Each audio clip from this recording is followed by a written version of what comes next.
Passe maintenant à notre rendez-vous du mercredi soir, notre chronique On en parle. Merci d'être avec nous, Cédric Kalonji.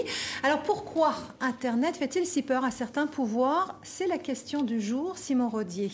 Oui, ça fait référence évidemment aux coupures qu'il y a eu au Tchad et au Congo lors des dernières élections. Beaucoup de téléspectateurs qui accusent d'ailleurs les dirigeants de bricolage électoral, de cette peur aussi de perdre le pouvoir tout simplement. La première question, elle est très simple. Comment un pouvoir coupe Internet, techniquement? Prevelson, lui, il a une réponse ironique assez piquante. Demandez à Sassou et aux opérateurs réseau, justement, quel est le rôle des opérateurs dans ces coupures-là, techniquement. Et pour le cas du Congo-Brazzaville, ils n'ont pas mobilisé des grands moyens pour couper Internet. C'était tout simplement une demande du pouvoir aux opérateurs. Monsieur, vous coupez Internet. Et ils peuvent couper, parce que l'Internet transite par chez eux, et c'est eux qui fournissent le service. Ils peuvent juste appuyer sur un bouton et puis arrêter le service.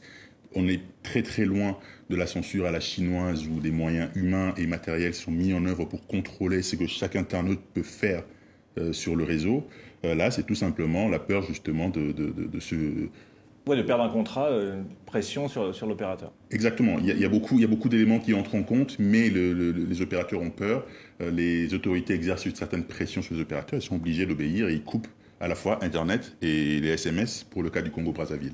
Alors Internet pour lutter contre les manœuvres électorales, et c'est pour ça que les pouvoirs coupent Internet lors du scrutin. C'est ce que dit Yacoubou d'Abidjan, Simon. Oui, l'Internet fait peur à certains pouvoirs parce qu'il se présente comme un moyen efficace pour contrer le tripatouillage des élections. En quoi est-ce que ce serait efficace, justement? Internet permet d'aller chercher l'information qu'on veut, là où on veut. Moi, je suis de la génération qui a vécu à l'époque où il y avait une seule chaîne de télévision, c'est la télévision d'État. Propagande à longueur de journée et puis pensée unique à rien d'autre. C'était à Kinshasa, exactement. Aujourd'hui, pour les jeunes sur le continent, Internet, c'est un bon moyen non seulement d'aller chercher l'information, mais également de s'exprimer. Cette opportunité, cette possibilité de parler qu'on n'a pas toujours en famille et qu'on n'a pas toujours dans le cadre légal privé, ou voilà, privé, on l'a sur Internet parce qu'on sait très bien que les anciens n'y sont pas.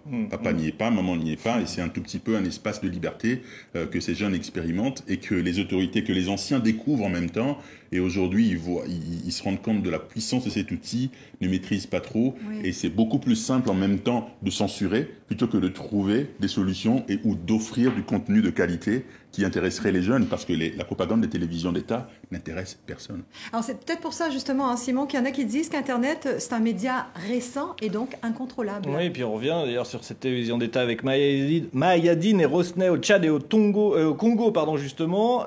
L'État et les médias traditionnels ont perdu le monopole de la communication, et puis Rosnay qui nous dit les chaînes nationales accaparées pour diffuser les idéologies révolues ne sont plus suivies par les jeunes. En gros, c'est cette nouveauté qui fait peur au pouvoir, et ce pouvoir qui ne maîtrise plus en fait la communication comme avant. Oui, il y a des réels besoins en termes d'information. On a vu tout à l'heure en Centrafrique que l'information peut sauver des vies, mais l'information n'existe pas. Comment expliquer par exemple qu'au Mali il y a un attentat et la télévision publique met 4 heures, voire plus, pour en parler, et la seule chaîne qui en parlait c'était une chaîne française. Donc l'information venait en France et retournait au Mali. Les chaînes publiques ne jouent pas leur rôle.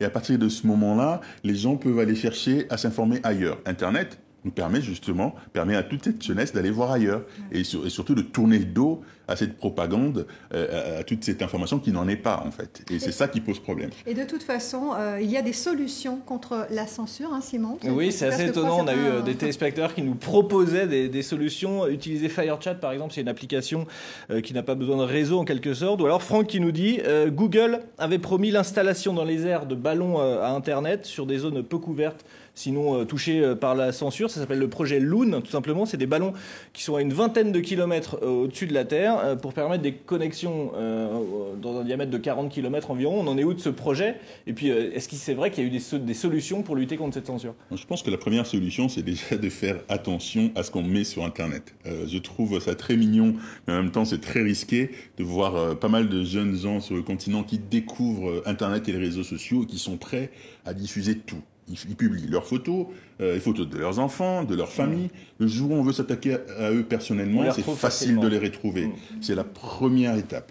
Faites attention à ce que vous publiez sur Internet parce que en premier lieu, vous ne savez pas qu'est-ce qui va en être fait, et ensuite brouiller les pistes. Vos enfants n'ont peut-être pas besoin d'être sur Internet.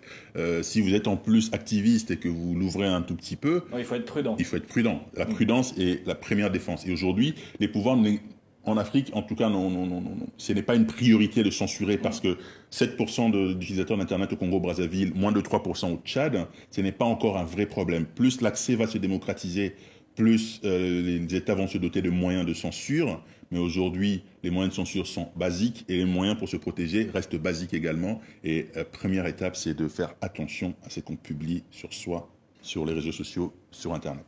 Surtout que Internet va normalement se développer dans les prochaines années. Merci beaucoup, Cédric Kalonji.